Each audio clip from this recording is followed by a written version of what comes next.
जी हां, दम तोड़ते सरकारी स्कूल, इसी मुद्दे पर आज इंडिया क्राइम बात कर रहा है विशेष में।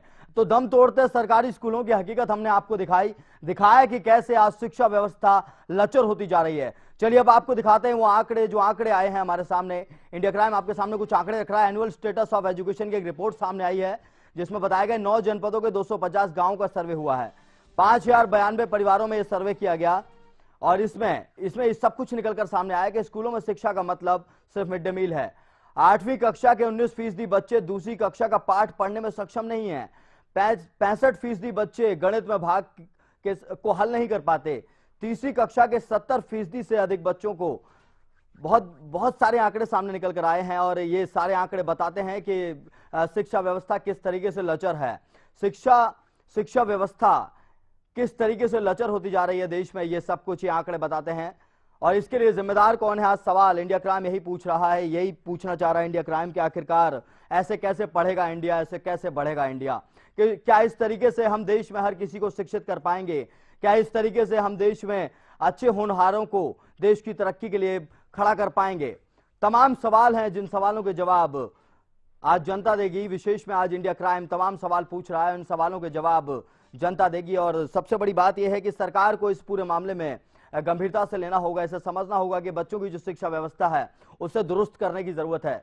आज क्यों लोग प्राइवेट स्कूलों की तरफ दौड़ते हैं? क्योंकि उन्हें वहां पर शिक्षा व्यवस्था दुरुस्त मिलती है, तमाम इंतजाम मिलते हैं। लेकिन अगर सरकारी स्कूलों की बात की जाए, सरकारी स्कूलों की हालत इन तस्वीरें आपको बता रही हैं। यहां समझ आता है कि सरकार में बैठे हुए नुमाइंदे, सरकार के वो तमाम अधिकारी किस तरीके से अपनी जिम्मेदारी को निभा रहे हैं बखूबी। ये तस्वीरें बता रही हैं कि गंदगी का आलम स्वच्छ भारत अभियान को पलीता लगा रहा है। जो टूटी हुई दीवारें हैं, स्कूलों की टूटी हुई दीवारें, जर्जर भवन, ये बता रहे हैं कि कभी भी कितना भी बड़ा हादसा यहां पर हो सकता है, जिसकी जिम्मेदारी लेने कोई नहीं आएगा। सवाल आज यही पूछ रहा है इंडिया क्राइम के प्रदेश के खस्ताहाल स्कूलों के लिए आखिरकार कौन जिम्मेदार है? 3 ऑप्शन है आपके पास, ए शासन, बी शिक्षा महकमा, सी शिक्षा व्यवस्था। तमाम जवाबों का इंतजार इंडिया क्राइम कर रहा है और जानना चाहते हैं हम कि आखिर इस सब के लिए जिम्मेदार कौन है। जो हालत आज स्कूलों की हो गई है, उस हालत को सुधारा कैसे जाएगा? तमाम दावे होते हैं, राज्य सरकार हो चाहे केंद्र सरकार हो, दावे तमाम किए जाते हैं।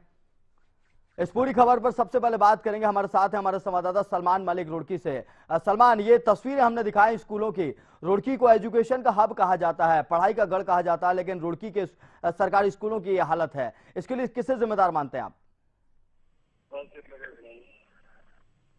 सलमान मलिक।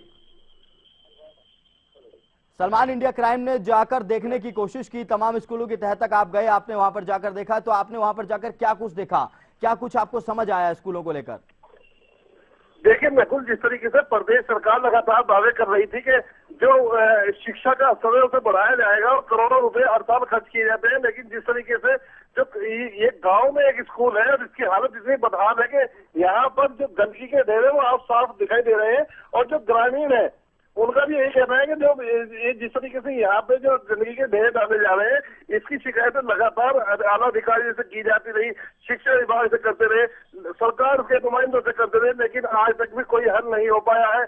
और जो बच्चे यहाँ पे शिक्षा ग्रहण करने के लिए आते हैं, उन पर भी उस चीज का बुरा असर पड़ रहा है। जहाँ एक तरफ केंद्र सरकार के नरेंद्र मोदी लगातार साफ सफाई का और अच्छे दिनों का वादा कर रहे हैं, वहीं दूसरी तरफ ऐसे स्कूलों से ये तमाम सरकारों की पोल खुलकर सामने आ गई है। जी बताएं। हाँ बिल्कुल सलमान, हमने स्कूल की तस्वीरें देखी, यहाँ की हालत देखी कि यहाँ के भवनों की हालत बहुत ज्यादा बेकार है।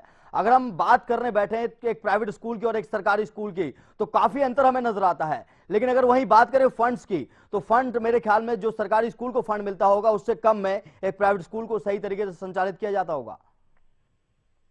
देखिए बिल्कुल, जिस तरीके से जो प्रदेश सरकार है वो शिक्षा पे हर साल करोड़ों रुपए खर्च करने के दावे करती है, चाहे वो प्राइमरी शिक्षा हो या उच्च स्तर की शिक्षा हो, उस पर हमेशा भारी भरकम बजट सरकारें खर्च करती है, चाहे वो प्रदेश सरकार हो या केंद्र सरकार रही हो। लेकिन जिस तरीके से इस गाँव के जो हालात है आप साफ देख रहे हैं इन विजुअल में कि जो प्राइमरी स्कूल है उसके आसपास कितना गंदगी का अंबार लगा हुआ है। उसे लगातार जो शिक्षक है उन्होंने भी इसके बारे में कई बार शिक्षा के अधिकारियों से इसकी शिकायत की, लेकिन आज तक भी कोई कार्रवाई नहीं हो पाई है। यहाँ तक कि जो प्रदेश सरकार से लेके जो अधिकारी हैं जो यहाँ के इस इलाके के नुमाइंदगी कर रहे हैं, वो नेता भी इस चीज से महरूम है पूरी तरह से, और जो बच्चे हैं वो गंदगी के ढेर पर बैठने के लिए मजबूर है। आप देख सकते हैं जो विजुअल है उनमें साफ दिखाई दे रहा है कि आवारा पशु किस तरह से स्कूल के आसपास घूम रहे हैं, किस तरह से गंदगी के ढेर लगे हुए हैं। तो सारा का सारा मामला सामने आ गया है, और जिस तरीके से जो ग्रामीण है वो भी इस मामले में कुछ बोलने के लिए बचते नजर आए हैं। हालांकि जो कुछ ग्रामीण है उन्होंने साफ तौर से कहा कि जिसके लिए अधिकारी ही जिम्मेदार है। हाँ बिल्कुल सलमान, अमूमन ऐसी हालत प्रदेश में तमाम स्कूलों की है, और इस शिक्षा व्यवस्था को दुरुस्त कैसे किया जाएगा, ये सवाल आज जनता के सामने खड़ा हुआ है। क्योंकि अगर सरकार की बात करें, अधिकारियों की बात करें, तो उन्हें कोई सरोकार ही नहीं है इन सब को लेकर। बहुत बहुत शुक्रिया सलमान आपका हमारे साथ जुड़ने के लिए, इस पूरी खबर में विशेष में हमसे बात करने के लिए। तो हमारे संवाददाता सलमान मलिक हमें बता रहे थे कि किस तरीके से सरकारी स्कूलों की हालत दयनीय हो चुकी है। इस पूरी खबर पर बात करेंगे, मेरे सहयोगी पंकज रौतेला मेरे साथ हैं। पंकज, हमने इस रिपोर्ट के जरिए दिखाने की कोशिश की कि जो सरकारी स्कूल हैं उनकी हालत इतनी ज्यादा खस्ता हो चुकी है कि अगर हम बजट की बात करें, जो बजट एक सरकारी स्कूल को मिलता है वही बजट अगर एक प्राइवेट स्कूल में हम लगाएं तो एक बेहतर स्कूल हम खड़ा कर सकते हैं। पंकज,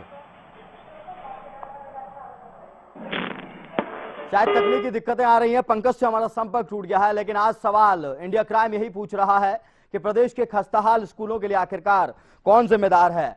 3 ऑप्शन हैं आपके पास टीवी स्क्रीन पर, शासन, शिक्षा महकमा और शिक्षा व्यवस्था। 3 ऑप्शंस में आप किसी भी ऑप्शन का जवाब हमें भेज सकते हैं। कार्यक्रम के अंत में हम आपको बताएंगे कि किसने सबसे ज्यादा जिम्मेदार किसको माना गया है। जनता का पोल क्या है यह हम आपको कार्यक्रम के अंत में बताएंगे। लेकिन एक बार फिर से हमारे साथ है हमारे संवाददाता मेरे सहयोगी पंकज रौतेला। पंकज, स्कूलों की हालत हमने दिखाई, सरकारी व्यवस्था की हमने हालत दिखाई। हम अगर इस आकलन पर पहुंचे कि एक सरकारी स्कूल के लिए जो फंड जारी किया जाता है उतना ही फंड अगर एक प्राइवेट स्कूल के लिए जारी किया जाए तो हम एक बेहतर स्कूल दे सकते हैं। बिल्कुल नकुल, देखने वाली बात और समझने वाली बात यह है कि जो आज सरकारी स्कूल हैं वो मरने की कगार पर आ गए हैं। अस्तित्व तो खतरे में है क्योंकि बच्चों की संख्या लगातार स्कूलों में कम होती जा रही है। शिक्षा जीवन की एक ऐसी कड़ी है जहां से तरक्की और खुशहाली के सारे रास्ते खुलते हैं, लेकिन इन सब को देखते हुए जिस तरह से आज कहते हैं कि बच्चे स्कूल में होते नहीं हैं और स्कूल में सामाजिक, सांस्कृतिक, राजनीतिक ये तमाम चीजों की जो चीजें हैं बच्चों को सीखने के लिए मिलती हैं। लेकिन एक आंकड़ा है मेरे पास, मैं आपको बताना चाहूंगा।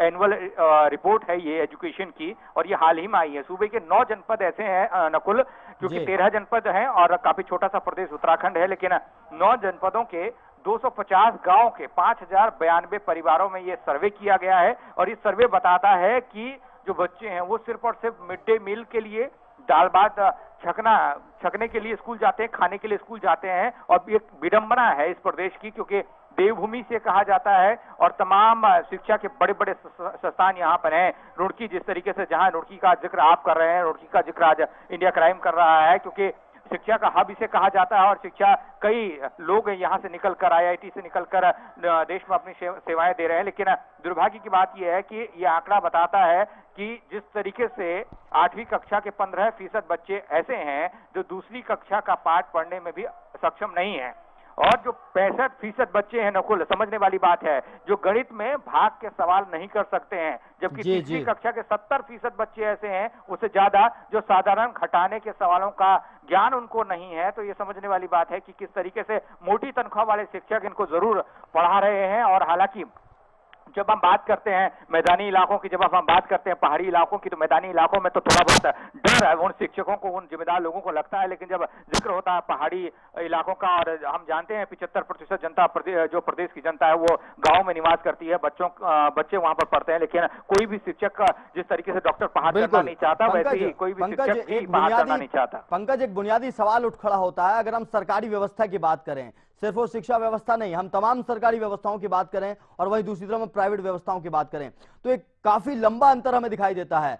तो अगर ये देखा जाए कि अगर हम प्राइवेटाइजेशन पे जाएं शिक्षा को लेकर, जो सरकारी स्कूल हैं और अगर प्राइवेट तरीके से किया जाए, प्राइवेटाइजेशन की तरफ अगर हम जाएं, तो उसका विरोध करता हुआ हर कोई नजर आता है। लेकिन फिलहाल सरकारी स्कूलों की हालत सुधारने में कोई आगे नहीं आ रहा है। देखो, समझने वाली बात है। निजीकरण की बात हर कोई करता है क्योंकि उदाहरण हमारे सामने हैं। तमाम संस्थान ऐसे हैं जिनका निजीकरण कर दिया गया है और वो बेहतर तरीके से काम कर रहे हैं, और कारण यही है जो सरकारी जिम्मेदार लोग हैं वो अपनी जिम्मेदारियों का निर्वहन ढंग से नहीं कर रहे हैं। इसीलिए आज हम लोग देख रहे हैं निजीकरण की ओर अपने आप को, और दुनिया इसकी गवाह है। हर जगह ये तमाम जो आप बात कर रहे हैं निजीकरण का, ये हो रहा है। लेकिन जो स्कूलों की बात आती है नकुल, तो उस दौर में हमको देखना पड़ता है आज के जो निजी स्कूलों का जिस तरीके से हम रवैया देख रहे हैं, मोटी रकम, मोटी फीस, चमक धमक, ये तमाम चीजें निजी स्कूलों में देखने को मिलती है। और अगर पंकज जी, बिल्कुल, यहाँ पर निजी स्कूलों की अगर हम बात करें तो निजी स्कूल एक तरीके से मनमानी चीजें वसूल रहे हैं, मनमानी फीस वसूल रहे हैं, लेकिन सुविधाएं भी दे रहे हैं। लेकिन सवाल उठ खड़ा होता है कि जो सरकारी स्कूल है जिनके लिए सरकार पैसा मुहैया कराती है, उन स्कूलों की हालत इतनी ज्यादा बेकार क्यों है कि वहां पर छात्र नहीं पहुंच पाते, और अगर बच्चे पढ़ाई भी कर रहे हैं वहां तो ऐसी दुर्दशा में उन्हें पढ़ाई करनी पड़ रही है कि वो देश का भविष्य क्या ही बना पाएंगे। तो आज जवाब हम आपको दिखाने की कोशिश करते हैं, जवाब क्या कुछ आया, जनता का ओपिनियन क्या है। जनता ने सबसे ज्यादा जिम्मेदार शिक्षा व्यवस्था को माना है, इसके लिए 10% शासन को जिम्मेदार माना है और 20% इस सब के लिए शिक्षा महकमा है। तो आपकी राय है, ये जनता की राय है इंडिया क्राइम के पोल को। जनता ने शिक्षा व्यवस्था को 70% इसका जिम्मेदार माना है, शिक्षा महकमे को 20% और शासन को 10% इसके लिए जिम्मेदार माना है। तो आज विशेष में हमने आपको दिखाने की कोशिश की कि आज हमारे देश में सर्व शिक्षा अभियान की कैसे धज्जियां उड़ाई जा रही हैं। सवाल यह उठ खड़ा होता है कि ऐसी स्थितियों में कैसे हम इंडिया को पढ़ा पाएंगे और कैसे हम इंडिया को बढ़ा पाएंगे। हो ना हो, सरकार को इस सब के लिए आगे आने की जरूरत है और शिक्षा की जो स्थिति है उसको सुधारने की जरूरत है। आज मेरे साथ विशेष में इतना ही, कल फिर हाजिर होंगे एक और नए मुद्दे के साथ। आप देखते रहिए इंडिया क्राइम।